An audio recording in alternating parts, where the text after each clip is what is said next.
ប្រកួត Media Easy Cooking Challenge ត្រូវបានបង្កើតឡើងដើម្បីជំរុញគំនិតច្នៃប្រឌិតចម្អិនម្ហូបងាយៗនិងសន្សំសំចៃថវិកាដែលប្រើប្រាស់ឆ្នាំងណាំបាយ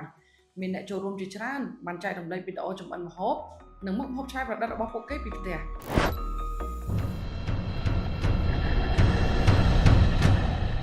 ថ្ងៃនេះមានបេក្ខភាពចំនួន2នាក់នឹងធ្វើការប្រកួតនៅក្នុងវគ្គដាច់ប្រត់សម្រាប់ការប្រកួតដំបូងពួកគេទទួលបានថវិកា$30និងមានរយៈពេលត្រឹមតែ15នាទីប៉ុណ្ណោះដើម្បីទិញគ្រឿងផ្សំនិងបង្កើតមុខម្ហូបឆ្ងាញ់ៗដែលប្រើភាពច្នៃប្រឌិតជំនាញក្នុងម្ហូបនិងការគ្រប់គ្រងថវិកាដ៏ឆ្លាតវៃសូមចាប់ផ្ដើមការប្រកួតឥឡូវនេះចំពោះខ្ញុំគឺបានបញ្ចប់បេសកកម្មក្នុងការទិញម្ហូបរួចរាល់ហើយឥឡូវនេះអីវ៉ាន់ខ្ញុំបានទិញរួចរាល់អស់ហើយខ្ញុំបដិញ្ញាថានឹងធ្វើឲ្យបានល្អដើម្បីយកឈ្នះនៅក្នុងការប្រកួត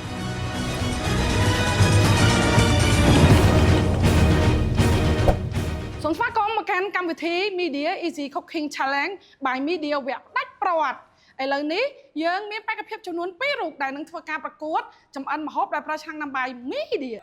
ដើម្បីកុំឲ្យទន្ទឹងរង់ចាំយូរបេក្ខភាពទាំងពីរ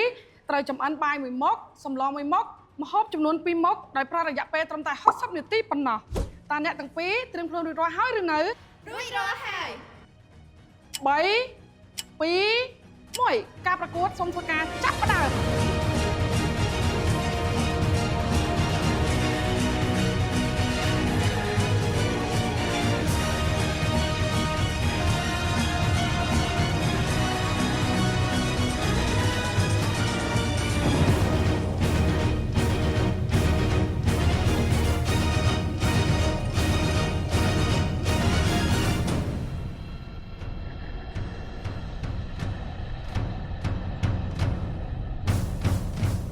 ការប្រកួតដែលមានថេរវេលាកំណត់រយៈពេល60នាទីឥឡូវនេះបានឈានដល់ទីបញ្ចប់ហើយដូច្នេះសូមបេក្ខភាពទាំងពីរធ្វើការបញ្ឈប់ការប្រកួតនិងធ្វើការលើកដៃឡើងលើ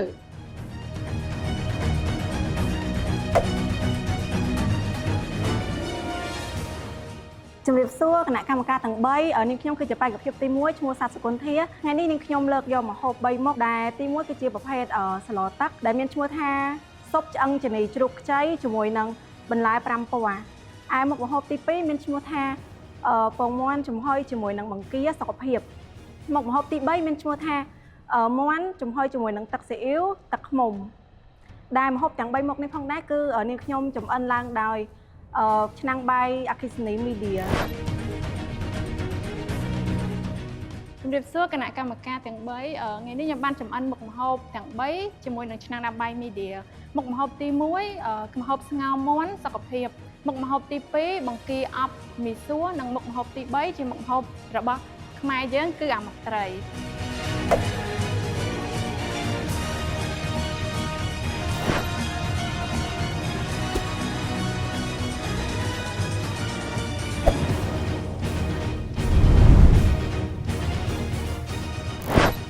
ឥឡូវនេះគឺជាពេលវេលាដ៏រន្ធត់ហើយយើងទាំងអស់គ្នាកំពុងតែទន្ទឹងរង់ចាំសូមអបអរសាទរដល់ម្ចាស់ជ័យលាភីលេខ1នៅក្នុងកម្មវិធីប្រកួតប្រជែង Media Easy Cooking Challenge វគ្គដាច់ប្រវត្តិលេខ2សូមចូលរួមអបអរសាទរ